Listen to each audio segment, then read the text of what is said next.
பாஜகவை கண்டித்து காங்கிரஸ் கட்சி வந்து மாநாடு நடத்த போவதாக செல்வப்பிரதிநிதியை வந்து அறிவிச்சிருக்கிறாரு. அதுக்கு முதலமைச்சரும் பங்கேற்பதாக சொல்லியிருக்கிறாரு. தமிழ்நாட்டில் வந்துட்டு 2019 பார்த்தீங்கன்னா பிஜேபியை எதிர்த்து அல்லது மோடியை எதிர்த்து அப்படி ஏதாவது அரசியல் செஞ்சாதான் அவங்களுக்கு அரசியல்னு நினைக்கிறாங்களே தவிர மக்களுடைய பிரச்சனைகளை புரிந்து கொண்டு மக்களுக்காக பேசுகின்ற நிலையில் காங்கிரஸ் கட்சி இல்லை. திரும்பவும் அவங்க வந்து பிஜேபி எதிர்த்து மாநாடு போடுறாங்கன்னா தமிழ்நாட்டில் திரு செல்வ பெருந்தகை மாநிலத்தினோட தலைவர் பட்டியலினத்தை சார்ந்தவர்கள் மீது நடக்கக்கூடிய தாக்குதல்கள் அந்த சம்பவங்களில் மாநில அரசு வந்து மெத்தனமாக இருக்கிறதெல்லாம் தெரியும். ஆனால் இதையெல்லாம் விட்டுட்டு பிஜேபி எதிர்த்து அவர் கூட்டம் போடுறாருன்னா அவங்க அரசியல் அவ்வளவுதான் அப்படிங்கிறத நம்ம புரிஞ்சுக்கணும். அமைச்சரவை மாற்றம் சம்பந்தமா முதல்வர்கிட்ட கேள்வி கேட்டபோது மாற்றம் இருக்கும் ஏமாற்றம் இருக்காது சொல்லியிருக்காரு. ஒருவேளை மாற்றம் அமைச்சர்களுக்கு இருக்கலாம், ஆனால் ஏமாற்றம் தமிழக மக்களுக்கு தான். இருமா நான் பத்திரிகையாளரோட கேள்வியை முடிச்சுட்டு உங்களுக்கு என்ன வேணுமோ எல்லாத்தோட நான் பொறுமையாக வந்து பதில் சொல்றேன். கல்வி வந்து மாநில பட்டியலுக்கு வரணும்னு சொல்லி தமிழ்நாடு கேட்டிருக்கு. அதே மது விலக்கில் வந்து பார்த்தோன்னா மத்திய அரசு வந்து திட்டம் வகுத்தானா நாங்கள் வந்து ஃபாலோ பண்ணிக்கிறதுக்கு தயார்னு சொல்லி அமைச்சர் சொல்லியிருக்காரு. இது ஏதோ அதுக்காக மட்டும் இல்லைங்க. நீங்கள் வந்து எங்கெங்கெல்லாம் வந்து இப்போது ஜாதி வாரி கணக்கெடுப்பு நடத்தணும் அப்படின்னு மாநில அரசு சொல்லுது. நாங்கள் என்ன சொல்கிறோம், தாராளமாக மாநில அரசு அதை நடத்தலாம், எந்த ஒரு தடையும் கிடையாது. ஆனால் இதுக்கெல்லாம் மத்திய அரசு தான் நடத்தணும்னு சொல்லுவாங்க. ஆனால் கல்வி மத்திய அரசு சொல்லக்கூடாது. நாங்கள் கல்விக்கு வந்து உயர்கல்விக்கு குறிப்பாக 90% மேலே மத்திய அரசு நிதி.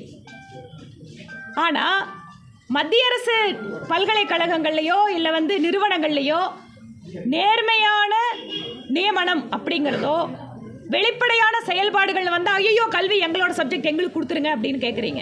அப்போ உங்களுக்கு வசதிப்பட்டா எங்கே வந்து உங்களோட அதிகார துஷ்பிரயோகம் பண்ணமோ அங்கெல்லாம் உங்களுக்கு அது வேணும். எங்கெல்லாம் மக்கள் கேள்வி கேட்குறாங்களோ உடனே பாலை தூக்கி மத்திய அரசு மேலே போடுறது, இது அவங்களோட பழக்கம். பழனி பஞ்சாமிரத விவகாரத்தில் வந்து மோகன்ஜி ஒரு கருத்து சொல்லியிருந்தது.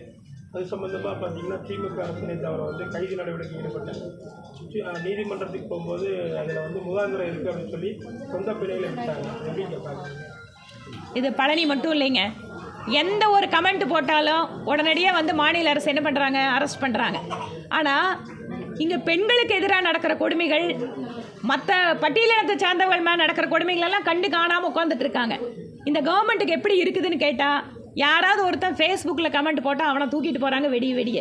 உண்மையான குற்றவாளிகள் எல்லாம் இருக்கிறவங்கெல்லாம் வெளியில் சுற்றிட்டு இருக்காங்க. இது வந்து இந்த கவர்மெண்ட் வந்து சென்சிட்டிவ் கவர்மெண்ட். மேடம், நாளை வந்துட்டு முதலமைச்சர் வந்து பிரதமரை சந்தித்து தமிழ்நாட்டுக்கு நிலுவையில் இருக்கிற நிதியை வேணும்னு சொல்லி கேட்க போகிறாராமா. இங்கே நிதியமைச்சர் வந்து எல்லா நிதியெல்லாம் மக்கள் கொடுத்தாச்சுன்னு சொல்கிறாங்க. ஒரு மாநிலத்தினுடைய முதலமைச்சர் பிரதமரை பார்க்கறதுல தவறே கிடையாது. மாநிலத்துக்காக அவர் வைக்கிற கொள்கைகளை கோரிக்கைகளை தாராளமாக வைக்கலாம். ஆனால் மத்திய அரசு கொடுத்து கொண்டு இருக்கக்கூடிய நிதிகள் எல்லாம் கூட நிறைய திட்டத்தில் பயன்படுத்தாமல் திருப்பி அனுப்புறதும் இல்லை, மத்திய அரசு குறிப்பாக ஏழைகளுக்கும் பெண்களுடைய பாதுகாப்புக்கும் கொடுக்கின்ற பணம் எல்லாமே நிர்பயா நிதி தமிழ்நாடு செலவு பண்ணாமல் திருப்பி அனுப்பிச்சிருக்கு. கொடுக்குற பணத்தை ஒழுங்காக செலவு பண்ண மாட்டேங்கிறீங்க. ஆனால் போய் பிரதமர் வந்து பணம் கொடுக்கலன்னு கோரிக்கை மட்டும்தான் வைக்கிறீங்க.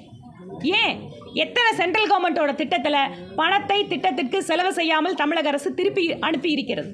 அதற்கெல்லாம் பதில் என்ன? நன்றிங்க. எனிதிங்?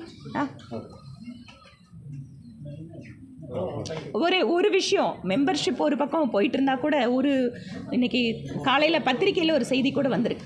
புட்டுவிக்கி பகுதியில் மனித கழிவுகள் நேரடியாக நொய்யலில் கலந்துட்டுருக்கு. கடந்த 10 நாளைக்கு முன்னால் திஷா மீட்டிங் நடந்தது. அதுலேயே நான் இந்த பிரச்சனை எழுப்பினேன். அப்போ என்ன சொன்னாங்கன்னா, அந்த கனெக்ஷன் கொண்டு போய் அதை சீவேஜ் ட்ரீட்மெண்ட் கொடுக்கறது வந்து கொஞ்சம் லேட் ஆகிட்டு இருக்கு அப்படின்னாங்க. ஆனால் அதாவது லட்சக்கணக்கான மக்கள் காவிரி தண்ணியை குடிச்சிட்ருக்காங்க.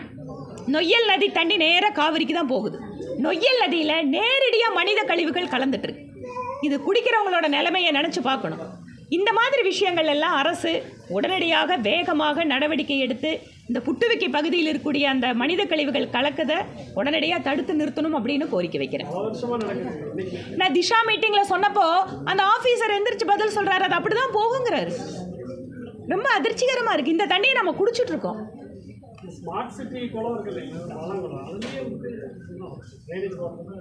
சீவேஜ் வாட்டரோட இப்போ ஸ்மார்ட் சிட்டிக்கு கோடிக்கணக்கான பணத்தை செலவு பண்ணியிருக்கோம். ஆனால் நிலைமை இப்படி இருக்குது. பிரதம மந்திரி பார்த்து மத்திய அரசு பணம் கொடுக்கலன்னு மட்டும் எல்லாம் சத்தமாக பேசுகிறாங்க திமுக. ஆனால் ஸ்மார்ட் சிட்டியில் கோடிக்கணக்கான பணத்தை கொடுத்து சரி பண்ண குளத்தை கூட மெயின்டைன் பண்ண மாட்டேங்கிறாங்க. இதுதான் ரியாலிட்டி, திராவிட மாடல்.